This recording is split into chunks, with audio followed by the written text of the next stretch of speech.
Week 10. Week 10. Week 10. We are at the end of the quarter, people. I want to thank you for being a really amazing class, for being very generous and critical, for bearing witness to one another's work through the blogs and through our really amazing Twitter reading that we just had on Wednesday or Tuesday, whatever night that was.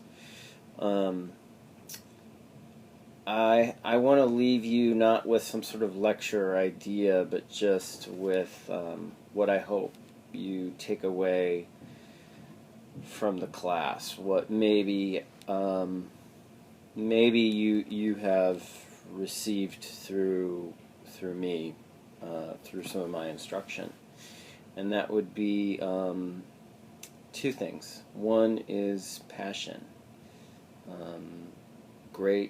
Great passion for the written word and for language and for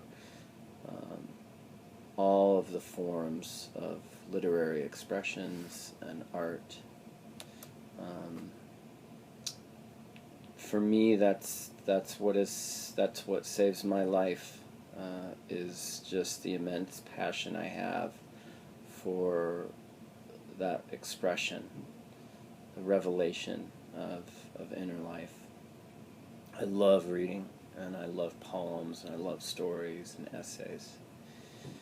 Just can't get enough of them.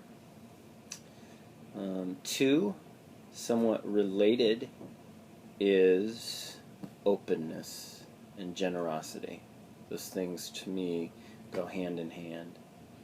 I hope you take from this class a certain kind of generosity and adventure towards other classes and other kinds of literature maybe that you haven't ever approached, or that you have little experience with. Our reading life, our journey in reading, is just never over. We will never even scratch the surface in an entire lifetime.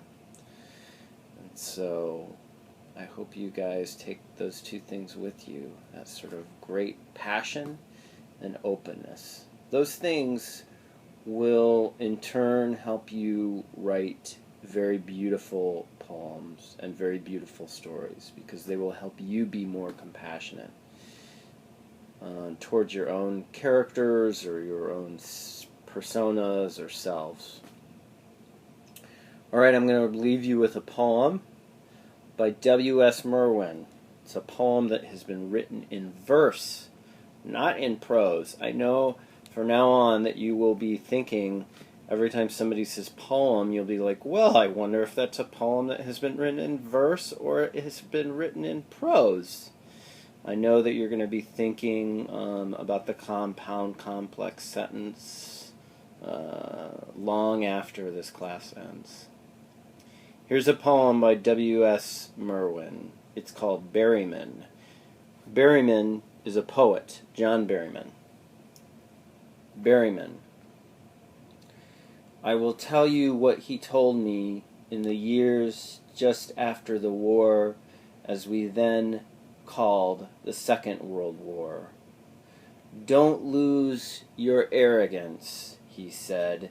You can do that when you're older. Lose it too soon, and you may merely replace it with vanity. Just one time, he suggested changing the usual order of the same words in a line of verse. Why point out a thing twice? He suggested, I pray to the muse, get down on my knees and pray right there in the corner, and he said he meant it literally. It was in the days before the beard and the drink, but he was deep in tides of his own, through which he sailed chin sideways and head tilted like a tacking sloop. He was far older than the dates allowed for, much older than I was. He was in his 30s.